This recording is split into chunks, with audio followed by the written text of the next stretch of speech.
Assalamualaikum warahmatullahi wabarakatuh. Halo guys, kembali lagi bersama saya Bobby Herian.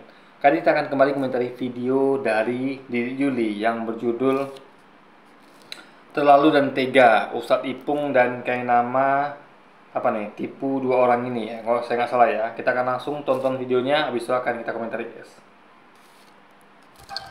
Shalom saudaraku, selamat sejahtera dalam kasih Kristus. Jumpa lagi dengan saya, Didi Duli. Kita akan belajar berapologetika bersama-sama di channel ini.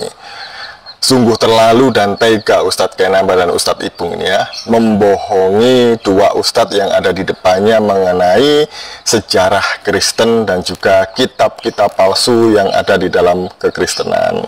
Jadi mereka ini menceritakan mengenai Isa itu tidak disalibkan, melainkan diserupakan. Sebelumnya mari kita bersama-sama melihat video berikut ini. Yang disalib adalah orang yang diserupakan. Namanya siapa? Nama tidak pernah disebutkan dalam Al-Quran, sehingga orang bisa interpretasi. Termasuk sahabat Rasulullah radhiyallahu anhu. Ada yang mengatakan orang itu hanyalah anak muda tanpa nama, pengikut Isa Hawariyun yang muda, yang tampan, yang disuruh duduk oleh Nabi Allah Isa. Siapa yang akan berdiri sebagai diriku? Dalam hadis riwayat yang sahih yang tertulis dalam kitabnya kitab hadis Bukhari Muslim dan Sirah Nabawiyah. Ada seorang Hawariyun yang tampan dan masih muda, remaja. Dia angkat tangan. Aku yang akan menggantikan engkau ya Nabi Allah, kata Nabi Allah Isa. Duduk. Nah, dengar cerita itu? Lalu Nabi Isa alaihissalam bertanya kembali lagi di dalam Sirah Nabawiyah, siapa yang akan menggantikan aku? Sini nak. Iya, oke, barakallah. Siapa yang akan menggantikan aku? Berdiri sebagai diriku. Dia berdiri lagi. Kata Nabi Isa alaihissalam, duduk. Sampai 3 kali, akhirnya memang Allah yang berkehendak. Surga bagimu, kan kita. Nah, kejadian ini juga dikenal oleh orang Kristen, cuma ditutupi. Tidak boleh dia tahu. Kitabnya ada. Nama kitabnya Proto Evangelium James, tulisannya James, James, dan Proto Evangelium Thomas. Ditutup dengan kitab yang tidak boleh disebarkan. Kitabnya ada, tapi tidak boleh orang Kristen tahu. Yang nutup siapa? Bapak-bapak gereja. Jemaat Kristen nggak boleh baca, Ustaz. Namanya kitab Wahyu Petrus. Di situ yang ditulis siapa? Judas Iskariot, pengganti. Dan yang lebih parah lagi, ada satu kitab yang sampai sekarang orang Kristen paling anti sama kitab itu. Barnabas. Di dalam kitab Barnabas, dari depan sampai belakang, yang dipuji oleh Yesus namanya Muhammad. Demikian. Oke. Kalau Ustadz Kainama mempercayai Isa nabinya orang Islam itu diserupakan, ya silahkan, monggo gitu ya. Karena memang Isa yang dipercayai oleh umat Islam itu berbeda dengan Yesus Kristus yang dipercayai oleh orang Kristen. Sama orang, cuma beda persepsi. Sama misalnya kayak Pangeran Diponegoro di mata para pejuang dan rakyat Indonesia dengan di mata penjajah Belanda, beda persepsi. Ya, orang sama. Jadi Pangeran Diponegoro diyakini sebagai orang yang pejuang, orang yang gak berani, ya, siap mati syahid, orang baik, ya kan, pahlawan kemerdekaan bagi rakyat Indonesia. Tapi kalau di mata orang Belanda, tentu dianggap sebagai perampok, pemberontak, orang jahat, apalagi ya adalah yang teroris, kayak gitu kan. Jadi ini adalah orang yang sama sebenarnya, tapi beda persepsi, guys. Silakan aja kalau memiliki pandangan pendapat bahwa Isa diserupakan. Nah, tadi yang menarik adalah ketika Ustadz Kainama mengatakan bahwa dengan siapa dia diserupakan? Nah, kitab sucinya itu tidak menjelaskan dengan detail siapa yang menggantikan Isa ini disalib. Beda dengan Alkitab ya. Alkitab itu mencatat dengan jelas, semuanya sepakat bahwa Yesus Kristus itu mati disalib. Nah, ini yang nggak dimengerti di Juli. Ya, yang nama diserupakan artinya orang taunya Isa. Nama diserupakan. Coba saya disalib, ya kan? Tapi ada orang yang diserupakan dengan saya. Orang ini siapa? Ya saya. Karena orang itu kan diserupakan dengan saya. Kalau diserupakan di Yuli, orang lain akan kira itu di Yuli. Ya wajar orang mencatat bahwa di satu Yesus, karena kan diserupakan. Ngerti nggak dia arti diserupakan? Jadi mau nggak mau, suka-suka, orang yang ngerti arti kata diserupakan akan melihat bahwa yang satu memang Yesus. Tapi orang yang mengerti arti diserupakan melihat bahwa walaupun dia itu Yesus, itu bukan Yesus. Karena itu hanya diserupakan. Orang lain diserupakan wajah jadi Yesus. Makanya kata-katanya adalah diserupakan. Di mata kita memang, mata kita mau nggak mau, suka nggak suka, pasti akan melihat itu Yesus. Itu yang arti diserupakan itu. Di Juli diserupakan jadi monyet. Orang lihatnya apa? Di Juli enggak, orang yang monyet. Kan dia serupakan monyet gitu kan? Saya bukan bilang dia monyet loh ya, tapi ini analogi biar paham itu. Sehingga mau nggak mau, suka nggak suka, orang akan lihat dia sebagai monyet, bukan di Juli lagi.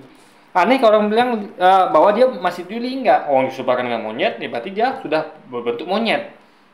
Sehingga orang akan dimanapun melihatnya sebagai monyet. Itu dia tidak pahami. Jadi dia nggak ngerti konteksnya, esensinya nggak ngerti. Kita makan melihat itu Yesus yang salib, tapi itu diserupakan orang lain sebenarnya. Itulah makna diserupakan. Nah, tinggal kita bertanya, siapa ya orang yang diserupakan itu? Yang mirip dengan Yesus itu siapa? Ya, saya pun di situ saya kan lihat itu Yesus, padahal itu diserupakan. Itu yang harus dipahami. Yang diperdebatkan apa? Yang disampaikannya apa gitu? Nggak nyambung, guys. Kalau nama diserupakan dengan Yesus, tentu yang terlihat adalah Yesus. Kalau diserupakan dengan monyet, berarti terlihat monyet. Gitu logikanya. Ya pastilah orang lihatnya itu Yesus. Wong diserupakan kok. Nah, masalah kan diserupakan. Bukan dia itu, bukan Yesus sebenarnya, guys. Tapi diserupakan. Sekarang mencari kan, orang ini kan sedang mencari siapa yang diserupakan itu, sedang membahas itu gitu loh. Bukan sedang mengatakan bahwa yang disalib itu adalah memang Yesus. Memang karena diserupakan nggak gitu. Orang nggak tahu serupakan gitu kan. Cuman dia nggak ngerti arti kata diserupakan mungkin. Jadi bukan hanya Alkitab sebenarnya mencatat itu, tapi juga fakta sejarah membuktikan bahwa Yesus Kristus juga mati disalibkan. Jadi itu ya, Ustaz Kenama ya. Nah, saya katakan ya, Anda mencatat berdasarkan kesaksian mata, itulah yang terjadi. Mata terbatas, ya kan? Sama kayak gini, Anda menyaksikan ada kayu yang bengkok di dasar sungai. Anda menyaksikan, semua orang menyaksikan itu. Anda catat, semua orang catat bahwa kami menyaksikan kayu bengkok di dasar sungai. Itu benar, kesaksian itu. Yang mereka lihat benar. Tapi faktanya kayu itu nggak bengkok, lurus. Nah, orang yang tahu siapa? Yang diberitahu, woi, itu kayu nggak lurus, nggak bengkok tapi lurus. Nah, yang benar siapa? Yang tahu informasi bahwa itu kayu nggak bengkok tapi lurus. Yang salah siapa? Yang mencatat semua. Yang menyaksikan mata mereka semua salah. Kayu lurus bilang bengkok. Mentang-mentang mata mereka bilang bengkok. Sama seperti kejadian penyaliban Yesus. Dan jelas diinformasikan bahwa itu diserupakan. Mereka masih memakai basic mata mereka yang terbatas itu, guys. Itu masalahnya. mengenai tuduhan palsu Ustadz Kenama bahwa bapak-bapak gereja menyembunyikan kitab-kitab yang disebut apokrif tadi itu ya, ini benar-benar ngaco, ngawur ini. Memang orang ini suka-suka udelnya aja ya dia ngomong ya. Orang Kristen, bapak-bapak gereja, kemudian para pendeta itu tidak pernah menyembunyikan kitab-kitab palsu ini. Itu dijual bebas kok di toko-toko buku. Silahkan, siapa aja yang mau beli, silahkan. Gini ya, dia nggak ngerti arti kata menyembunyikan. Menyembunyikan tuh ada yang menyembunyikan dengan tidak mau membahas itu, ya, dibiarkan itu dijual atau di apa, tapi dia tidak mau bahas itu. Dia sengaja kalau dibahas pun dia tutupin. Jadi ada yang betul-betul sembunyikan, betul-betul nggak mau orang tahu, ada. Nah itu harus dua hal berbeda. Karena gini, gimana pun ya informasi nggak bisa dibendung. Ya, gimana pun mereka, gini, ada hal yang nggak bisa mereka tutupi dengan sempurna, mereka sembunyikan dengan sempurna, ada. Jadi hal yang namanya adalah bukan milik mereka. Nah itu kan bukan milik mereka. Ingat ya, Alkitab apologi itu adalah bukan milik mereka. Sehingga mereka nggak mungkin bisa sembunyikan dalam artian betul-betul sembunyikan. Jadi mereka akan berusaha, tentu mereka akan berusaha menyembunyikan yang mereka bisa sembunyikan, dan mereka akan berusaha tutupin yang bisa mereka tutupin. Nah, cara mereka menyembunyikan sesuatu yang nggak bisa mereka sembunyikan, tutupin adalah dengan cara tidak membahasnya dan melabeli itu palsu, sesat. Itu caranya, guys. Ngerti nggak maksudnya? Contoh, saya nggak bisa menutupi informasi, misalnya anggap begini, misalnya saya punya kesalahan dan saya tahu memang saya melakukan itu. Nah, tapi itu lanjut diketahui beberapa orang. Saat saya itu nggak bisa, saya mau coba sembunyikan gimana? Dia mereka ngomong, ya saya bisa, karena itu adalah data yang mereka tuh punya buktinya gitu. Mereka punya datanya, ya saya bisa apa?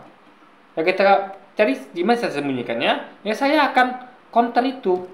Saya bilang, itu ketika mereka ngomong bahwa Bobby itu begini-begini, ya saya bilangnya itu sesat, itu hoax, itu palsu. Itu cara saya nutupin itu gitu loh. Sembunyikan itu dengan cara tidak membahasnya, gitu guys. Karena kalau memang itu saya akui sebagai milik saya, atau memang bagian dari dogma saya, kan harusnya saya sampaikan dia apa. Kan tidak pernah Bapak Pendeta itu di gereja itu menyampaikan Injil palsu. Mereka justru tidak pernah membahas itu. Kalau bahas pun dalam konteks ini hati-hati ya, ini palsu apa, tapi tidak betul-betul membahas isinya, karena mereka tahu bahwa itu berbahaya gitu guys. Itu jadi menyembunyikan atau merahasiakan itu tidak, atau menutupi itu tidak serta apa kita lakukan seperti kita tuh barang kita, enggak gitu. Ini adalah konsumsi publik dan itu bukan barang milik mereka gitu. Nah itu poinnya. Jadi dia nggak ngerti tentang situasi, kondisi, nggak ngerti dia. Bagaimana suatu tuh dikatakan dirahasiakan, ditutupin, tapi konteksnya begini, dia nggak paham. Dia menyamakan rata semua Yesus, itu tidak masalahnya. Berarti dia nggak ngerti dengan apa yang disampaikan oleh Ustaz Kenama gitu kan. Silahkan, saya aja punya kitab apokrif Perjanjian Baru. Sayangnya itu ada di rumah ya, tidak saya bawa mudik. Dan ada gitu ya, bebas, silahkan dibaca, silahkan dipelajari, tapi orang Kristen tidak pernah mengimani ini ya. Lah cuma dipersilakan tapi tidak diajarkan, ngapain juga, ya kan? Ngerti maksudnya? Jadi ada pilih kasih guys, itu termasuk bagian dari menutupin dan merahasiakan gitu. Ya gimana, sudah terbongkar gitu kan, udah banyak bersebar, gimana lagi cara nutupinnya? Ya palingnya itu caranya, nggak diajarkan, cukup untuk dia sendiri saja. Jadi dia pun gunakan untuk apa? Untuk mengatakan bahwa ini sesat. Itu saja guys. Nanti nggak sebagai referensi aja, kalau nanti dia tiba-tiba butuh kan, ini buktinya sesat nih loh, nih dibaca isinya, paling itu doang gitu kan. Nah itu harus dipahami. Lalu kenapa orang Kristen itu tidak mengimani kitab-kitab apokrif ini? Ya karena kitab-kitab ini ditulis jauh setelah para rasul meninggal dunia dan penulisnya itu tidak diketahui. Nah, adanya kitab-kitab apokrif ini, Nah, tahu ya, Injil yang disebutkan sebagai Injil Lukas, Matius, Yohanes itu ada tidak pasti juga siapa penulisnya. Cuma diperkirakan ditulis oleh Lukas, Matius, dan Yohanes. Diperkirakan. Kenapa saya bilang perkirakan? Karena tidak sertima. Mereka tiba-tiba menemukan gulungan manuskrip di gulungan di Lok Mati, lalu mereka teliti, karena tidak ada situ dituliskan siapa penulisnya, nggak ada. Lalu mereka coba kira-kira sendiri. Oh, ini mungkin tulis oleh Lukas, Matius, dan Yohanes. Itu kan sama saja sebenarnya guys. Jadi bedanya yang tadi itu kan tidak diketahui siapa penulisnya gitu. Intinya adalah itu nggak pasti si penulisnya. Itu beda sama Quran. Quran itu jelas siapa penulisnya. Karena memang turun-temurun ya. Dihafal, dicatat turun-temurun. Sehingga tahu sumber dari siapa. nggak ada distorsi guys, karena semuanya memang betul-betul diwariskan turun-temurun. Ini karena para bidat zaman dahulu, gereja mula-mula itu mencari the lost year of Jesus, karena masa kecil Yesus itu tidak ditulis di dalam Alkitab. Alkitab hanya mencatat Yesus lahir, umur 8 hari disunat, 12 tahun dia ke bait suci, melakukan bar mitzvah, dan kemudian umur 30 tahun memulai pelayanan, dan seterusnya ketika melayani, bahkan dia disalibkan, mati, dikuburkan, dan bangkit, kemudian naik surga. Jadi itu yang dicatat di dalam Alkitab ya. Nah, para bidat ini kan mencari sesuatu yang tidak ada di dalam Alkitab, yang tidak tertulis di Alkitab, kemudian dia cari-cari. Dan jalan keluarnya adalah mereka menulis sendiri cerita-cerita dongeng ini mengenai kisah Yesus, masa kecil Yesus ini ya.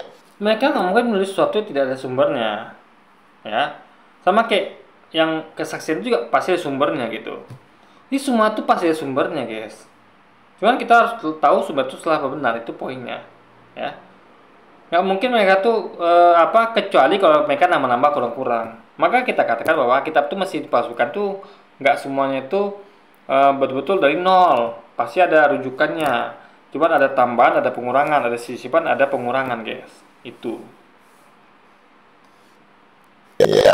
Dan ini tidak pernah ada, orang Kristen tidak pernah mempercayai kisah-kisah dongeng dalam Injil-Injil palsu tadi itu ya, Injil Thomas dan teman-teman tadi itu, bahkan juga Injil Barnabas, Injil Belgedes yang Jadi palsu tuh kisah dongeng itu ditentukan dari mana, ya? Ya, contoh, ya. Kalau kita mau jujur, ya, kisah Nabi Nuh misalnya, kisah-kisah lampau itu terbakar Ibrahim, itulah suatu hal yang tidak tercatat di sejarah guys. Sejarah manusia nggak catat di mana kapal Nabi Nuh, ya, banjir di mana saja, itu nggak catat semuanya. Tapi catat hanya di kitab suci. Musa belah lautan itu tidak catat di sejarah mana-mana kisah manusia, hanya tercatat di kitab suci. Apakah itu dongeng? Tidak. Jadi kuncinya adalah seberapa kita pada kitab suci, dan yang kita percaya kitab suci itu apakah bisa dibuktikan keasliannya, itu penting. Maka itu kita yakini keasliannya, sehingga kita percaya isinya semuanya. Tapi sesuatu yang sudah campur seperti Alkitab itu, yang campurnya seperti Quran dan hadis, itu kesaksian manusia dicampur dengan firman Tuhan, itu sudah nggak bisa dipercaya 100%. Itulah yang harus kita pilih-pilih mana yang dongeng, mana yang apa. Karena nggak semuanya itu tentu adalah yang benar kisahnya, tentu ada yang dongeng. Kenapa? Karena itu tadi namanya campur sama kisah manusia. Udah bukan firman Tuhan. Kalau firman Tuhan nggak mungkin dongeng kan, nggak mungkin. Firman Tuhan itu Tuhan nggak mungkin ngasih informasi yang salah. Tapi kisah manusia itu bisa salah. Contoh tadi itu, yang mereka lihat disalib Yesus padahal diserupakan. Yang kita lihat adalah kayu di sungai itu bengkok padahal lurus. Kayak gitu-gitu guys, gitu. Ya. Makanya informasi dari manusia itu ada kelemahan. Kalau informasi Tuhan tidak ada kelemahan guys. Cuma kita harus bisa buktikan apa informasi itu memang benar dari Tuhan apa tidak gitu kan. Ditulis di abad ke-16. Siapa penulis Injil Barnabas ini? Namanya adalah Mustafa de Arande. Dari namanya sendiri, Bapak Ibu tahu bahwa orang ini bukan orang Kristen. Jadi kitab Injil ditulis di abad 16 dengan bahasa Italia dan Spanyol. Kemudian murid Yesus yang mana yang bangkit di abad ke-16 menulis Injil yang namanya adalah Injil Barnabas. Dia menulis itu mungkin mendapatkan hasil temuan dari sumber lain juga gitu, ya kan? Dia mungkin menemukan manuskrip tertentu yang tidak diakui oleh bapak gereja dahulu, yang mereka skip gitu kan, bisa jadi, kita nggak mau tahu guys. Yang penting adalah kita jangan antipati dengan hal itu gitu loh, ya.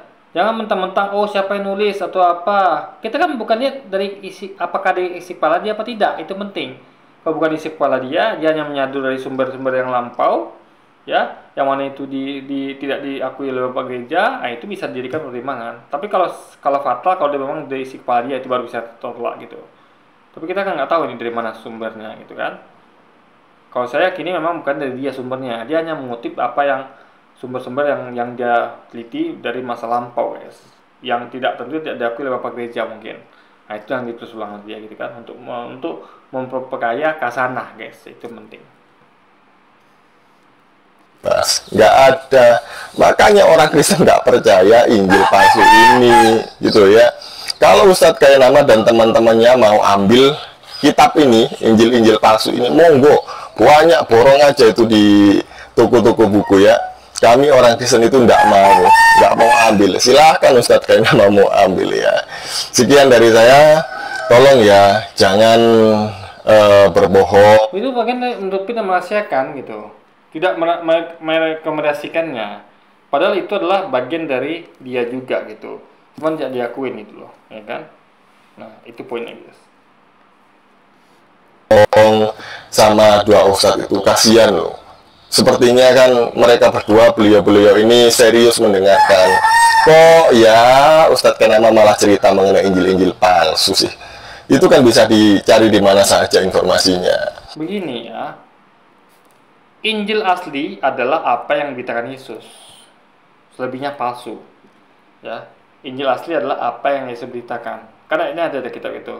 Yesus berkeliling di rumah-rumah ibadah untuk memberitakan Injil karena Allah. Selesai. Jadi di luar itu ya, mau Injil Lukas, ke Injil Yohanes, Injil Matius, Injil Barnabas, Injil Thomas, Injil Petrus, itu semuanya palsu. Kenapa? Kan situ bercampur dengan kesaksian manusia bernama Lukas, Matius, Yohanes, Petrus, Barnabas, dan sebagainya. Ya, sama kayak Anda lihat adalah misalnya Al-Quran Umar, Al-Quran Ali, Al-Quran Utsman, kan nggak ada. Anda anggap itu sama dengan itu, kita adakan sekarang. Nah, kan nggak mungkin, guys. Kita nggak yakin itu. Kenapa? Karena itu udah campur dengan kesaksian Umar, kesaksian Ali. Maka Islam itu tidak ada begituan. Kita betul-betul murni, para sahabat itu hanya murni mencatat apa yang Nabi ucapkan, apa yang Nabi beritakan, ya. Sama seperti mereka juga harus melakukan itu terhadap apa kita mereka, itu hanya betul apa yang Yesus beritakan, tapi tidak. Mereka mencampurnya dengan hadis. Jadi kesaksian yang anggap itu betul-betul Lukas atau Matius, walaupun cuma diperkirakan itu justru mereka anggaplah itu begitu. Itu adalah levelnya hadis, guys. Kesaksian Lukas, Matius, bukan firman Tuhan. Ya, itu poinnya. Oke, jadi mungkin sekian dulu aja video kita kali ini, dan sampai jumpa lagi di video selanjutnya. Wassalamualaikum warahmatullahi wabarakatuh, guys.